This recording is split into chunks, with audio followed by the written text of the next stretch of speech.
Imagine a country tearing itself apart, not from invaders or foreign armies, but from within, neighbors turning against neighbors, families divided, over 600,000 dead, all under the same flag.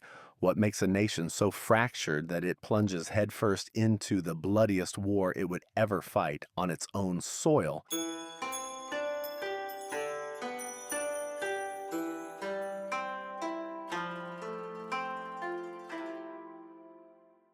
Welcome to the Timeless Brew. In this episode, we're diving deep into the American Civil War, how it began, why it erupted, and the devastating path it carved through a young and growing United States. Grab your coffee. Let's journey back to 1861. The seeds of the Civil War weren't planted overnight.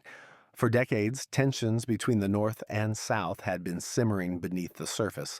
On one side, the North, booming with industry, manufacturing, and small-scale agriculture, a place of railroads and rapid innovation. On the other, the South, an economy deeply rooted in large-scale farming, powered by enslaved labor. Cotton and tobacco were king, and slavery was its throne. By the 1830s, abolitionist sentiment in the North was growing louder, and as the U.S. expanded westward, the looming question became, would new territories allow slavery? The answer was anything but peaceful. In 1854, the Kansas-Nebraska Act lit the match. It allowed new territories to decide for themselves whether to permit slavery, triggering violent clashes in what became known as Bleeding Kansas. Blood was spilled not on battlefields, but in town halls and homes. Then came the Dred Scott decision in 1857. The Supreme Court ruled that enslaved people were property, denying citizenship to all black Americans. The South saw it as validation. The North saw it as a betrayal of the Constitution. Then in 1859, John Brown, an abolitionist, staged a raid on Harper's Ferry. He aimed to ignite a slave uprising. The attempt failed, but the message was clear. Compromise was slipping away, and then Abraham Lincoln was elected in 1860. He didn't campaign to abolish slavery outright, but he opposed its expansion. For the South, that was the final straw. By early 1861, 7 southern states had seceded: South Carolina, Mississippi, Florida, Alabama, Georgia, Louisiana, and Texas. They formed a new government, the Confederate States of America. 4 more would soon join them after war broke out.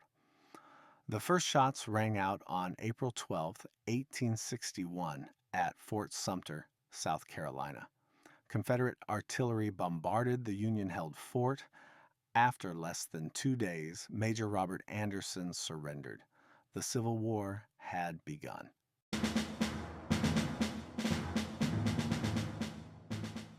At first glance, it seemed like a lopsided fight. The Union had 23 states, a booming population, and the vast majority of manufacturing, weaponry, and railroads. The Confederacy, however, had a deep military tradition, sharp commanders, and something perhaps even more powerful, a cause they fiercely believed in: preserving their way of life, which tragically hinged on slavery. The first battle of Bull Run, or First Manassas, took place on July 21, 1861. Over 35,000 Confederate troops, led by the legendary Thomas Stonewall Jackson, sent Union soldiers running back toward Washington. Any hope for a short war died on that battlefield. President Lincoln responded by calling for 500,000 more troops.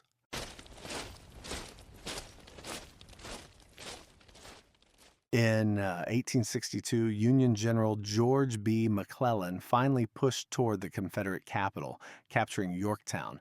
But in the 7 days' battles, McClellan's caution allowed Confederate forces, led by Robert E. Lee and Jackson, to push Union troops back. McClellan wanted more reinforcements. Lincoln refused. McClellan was pulled back and eventually replaced by Henry Halleck. But Lee wasn't done. In August, he and Jackson clashed with Union General John Pope at the Second Battle of Bull Run, another Confederate victory. Riding the momentum, Lee launched his first invasion of the North, heading into Maryland. McClellan regrouped, and the two sides collided at Antietam Creek. September 17th, 1862, Antietam, the bloodiest single day in American military history. Nearly 26,000 casualties. The Union claimed a narrow victory, halting Lee's advance. But McClellan's failure to pursue earned him a swift dismissal.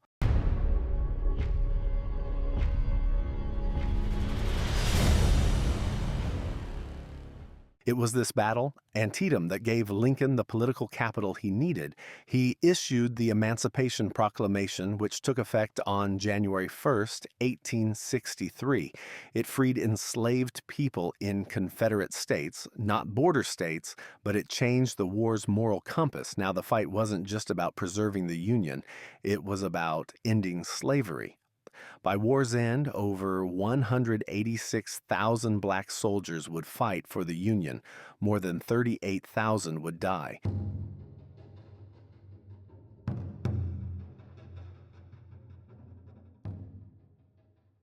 In May 1863, the Confederates scored a costly victory at Chancellorsville, but they lost Stonewall Jackson, killed by friendly fire. Lee pushed north again into Pennsylvania, Gettysburg, July 1st to 3rd, 1863. 3 days of ferocious fighting. The Confederates tried to break the Union lines, but failed. They suffered nearly 60% casualties. Lee retreated. It was the beginning of the end for the South. That same month, the Union won a crucial battle at Vicksburg, Mississippi, led by Ulysses S. Grant. It split the Confederacy in two and gave the Union control of the Mississippi River. Grant's star rose quickly. In 1864, Lincoln put Grant in charge of all Union forces. Grant turned to a new strategy: total war. In the East, he pushed Lee's army back through brutal battles in the Wilderness, Spotsylvania, and Cold Harbor, then began a siege at Petersburg. In the West, William Tecumseh Sherman captured Atlanta, then began his infamous march to the sea, a path of destruction aimed at breaking the South's will. By April 1865, Petersburg fell. Lee's forces were exhausted. On April 9th at Appomattox Courthouse, Lee surrendered to Grant. The war was over.